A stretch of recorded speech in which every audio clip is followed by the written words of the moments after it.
వేదములన్నీయును త్రిగుణముల కార్యములనే ప్రతిపాదించునని భగవానుడు అర్జునునితో పూర్వశ్లోకమున తెలిపెను. మూడు గుణముల కార్యరూపములైన సమస్త భోగముల యందునో తత్ప్రాప్తి సాధనముల యందునో ఆసక్తిని వీడమని తెలిపెను. ఇప్పుడు తత్ఫల స్వరూపమైన బ్రహ్మజ్ఞానము యొక్క మహత్వమును తెలుపుచున్నాడు. భగవద్గీత 2వ అధ్యాయము సాంఖ్యయోగం.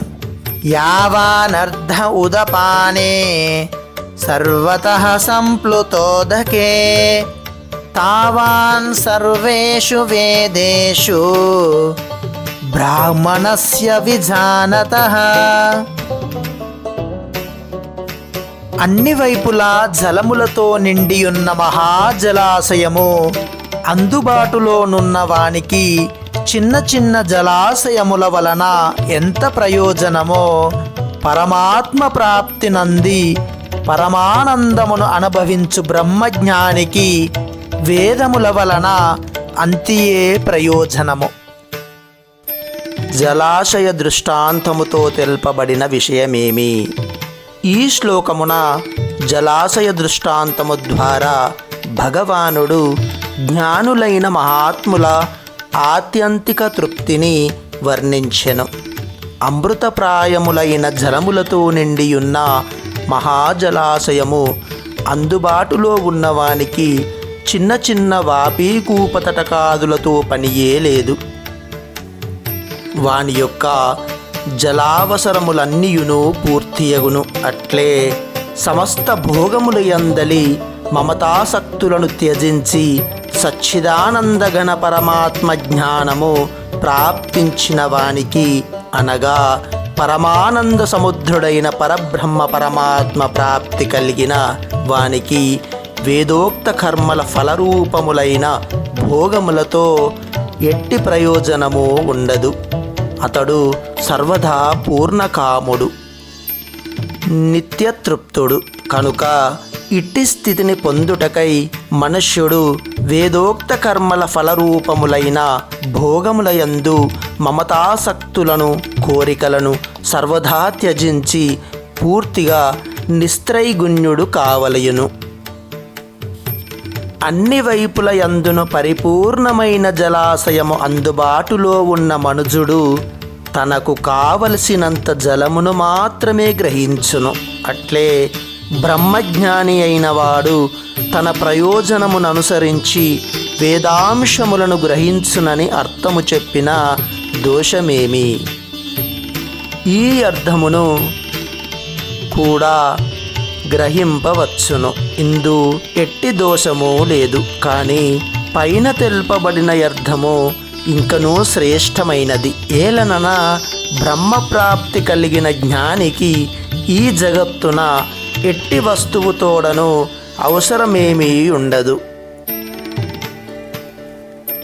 ఈ విధముగా సమబుద్ధి రూప కర్మయోగమును, దాని ఫలము యొక్క మహత్వమును తెలిపి 2 శ్లోకములలో కర్మయోగ స్వరూపమును తెలుపుచు, కర్మయోగమునందు స్థితుడవై కర్మలను ఆచరింపవలసినదని భగవానుడు అర్జునుని ఆదేశించుచున్నాడు. కర్మణ్యేవాధికారస్తే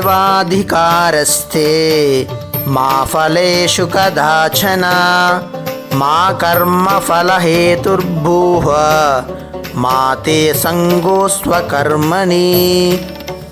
శ్రీకృష్ణుడు పలికెను, కర్తవ్య కర్మమునాచరించుట యందే నీకు అధికారము కలదు. ఎన్నటికి దాని ఫలముల యందు లేదు.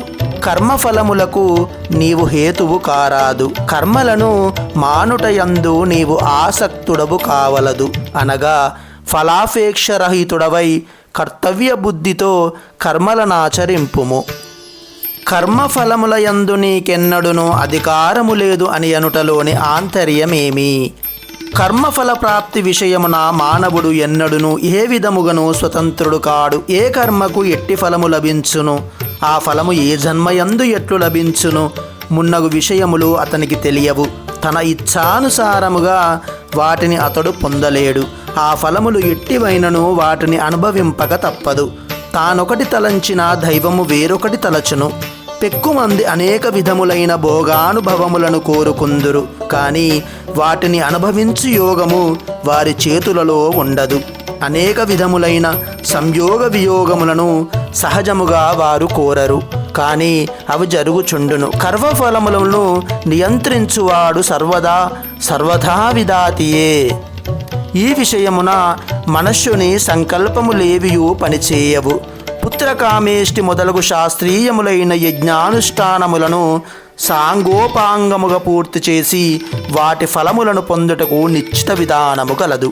అట్టి కర్మలను సకామ పురుషులను చేయగలరు, కానీ వాటి విహిత ఫలములు ఆ కర్మలనాచరించు వారి ఆధీనములో ఉండవు, అవి దేవతల ఆధీనములో ఉండును. కావున ప్రత్యేకమైన వస్తువుల కొరకును, ధనైశ్వర్యముల కొరకును, కీర్తి ప్రతిష్టల కొరకును, స్వర్గాది లోకముల ప్రాప్తి కొరకును కోరుకొనుట అజ్ఞానమే యగును. పైగా అవి అత్యల్పములు, అనిత్యములు. కావున అట్టి ఫలేచ్ఛలను కోరుట తగదని భగవానుడు నుడివెను.